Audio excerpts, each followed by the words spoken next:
Hello all. Chicken curry పెద్దగా మసాలాలు అవసరం లేకుండా సింపుల్‌గా ఎలా చేసుకోవాలో ఇప్పుడు చూసేద్దాం. ముందుగా మనం చికెన్‌ని నీట్‌గా వాష్ చేసుకొని మ్యారినేట్ చేసుకోవాలండి. దానికి కారం, ఉప్పు, మసాలాలు మీకేమేమి మసాలాలు కావాలో అవన్నీ వేసేసుకొని, ఉన్న మసాలాలు వేసుకొని ఫ్రిడ్జ్‌లో అయినా పెట్టుకోండి. లేకపోతే నార్మల్‌గా అయినా ఒక 10 మినిట్స్ అయితే మ్యారినిస్తే కొంచెం ముక్కకి అన్నీ పట్టేసి నీట్‌గా ఉంటుంది. కావాలంటే నిమ్మరసం కూడా యాడ్ చేసుకోవచ్చు. ఇక్కడ నేనైతే ముందుగానే చేసి పెట్టేసుకున్నాను. తర్వాత తరిగిన పచ్చిమిరపకాయలు, ఉల్లిపాయలు, కొత్తిమీర, పుదీనా ఇవన్నీ ముందు తరిగేసి పెట్టుకుంటే మనకి ఈజీగా ఉంటుంది. సో ముందుగా బాండీ పెట్టుకొని దాంట్లో ఆయిల్ వేసి పచ్చిమిరపకాయలు, ఉల్లిపాయలు బాగా వేగనివ్వాలి. సో, మనం ఈ ప్రాసెస్‌లో మనం ఫ్రెష్‌గా నూరుకున్న అల్లం వెల్లుల్లి పేస్ట్ అయితే మనం ఇక్కడ వాడతాము. సో దట్ టేస్ట్ అనేది ఎన్హాన్స్ అయితది. మంచి అరోమా కూడా ఉంటుంది అని నా ఫీలింగ్. నా personal feeling.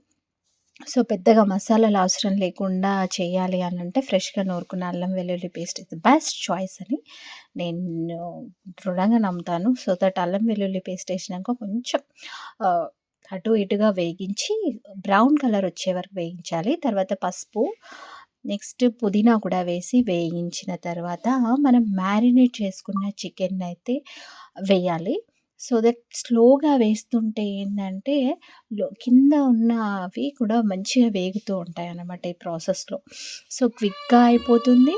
At that same time మనకి అంత హడావిడి లేకుండా కూడా ఉంటుందనమాట. కింద మాడిపోతుంది అలా అని కూడా కాకుండా ఉంటుంది. ఈ టిప్స్ అయితే నేను ఫాలో అవుతానండి. సో దట్ మంచిగా ముక్కకు అన్నీ పట్టుకుంటాయి అని నేను ఇలా అయితే టిప్స్ ఫాలో అయితాను. నచ్చితే మీరు కూడా ఫాలో అవుతారని షేర్ చేస్తున్నాను.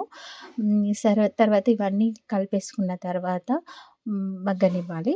సో, నేను దీనికి కాంబినేషన్‌గా బిర్యానీ అయితే కూడా చేస్తున్నానండి. సో, బిర్యానీ ఎలా చేసుకుంటున్నాను అంటే, బిర్యానీ అంటే బగారన్నం. మన తెలంగాణ స్పెషల్ బగారన్నం అనమాట. సో, నేనిక్కడ ఆయిల్ వేసి పచ్చిమిరపకాయలు వేసేసుకొని కొంచెం సేపు సాజీరా ఏస్తానండి. సాజీరా సో దట్ టేస్ట్ అయితే బావుంటుంది. డాల్డా ఇవన్నీ పెద్దగా వేయను. నెక్స్ట్ మనం ఫ్రెష్‌గా నూరుకున్న అల్లం వెల్లుల్లి పేస్ట్ కూడా ఇక్కడ వేస్తాము. ఉల్లిపాయలు కూడా వేసుకొని కొద్దిసేపు వేగనించిన తర్వాత ఒక గ్లాస్ బియ్యానికి 2 గ్లాసుల వాటర్ అయితే నేను యాడ్ చేసుకుంటాను. సో దట్ పర్ఫెక్ట్‌గా అనేది కుక్ అయితుంది. మీ బియ్యం బట్టి మీరు వాటర్ యాడ్ చేసుకోవచ్చు. నేనైతే ఒక గ్లాస్ బియ్యానికి 2 గ్లాస్ వాటర్ కూడా వేసుకుంటాను.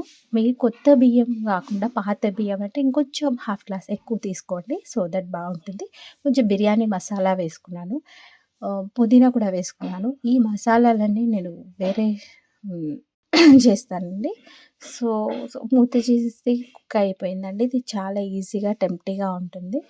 ఆహ్, సో, ఈ బిర్యానీకి కూడా ఇది రెడీ అయితుంది ఒక పక్క. కొని కొత్తిమీర, పుదీనా ఇవన్నీ వేసుకొని నేనైతే రైస్ కుక్కర్‌లో పెట్టేసి వండేసుకున్నాను. ఈజీగా క్విక్‌గా అయిపోతుంది. చూడండి బిర్యానీ ఎంత పర్ఫెక్ట్‌గా అయితే కుక్ అయిందో. ఇలా కుక్ అయిన తర్వాత నేను చికెన్‌ని బిర్యానీ కలిపి ఎంజాయ్ చేస్తాను చూడండి. పర్ఫెక్ట్‌గా కుక్ అయింది. Thank you.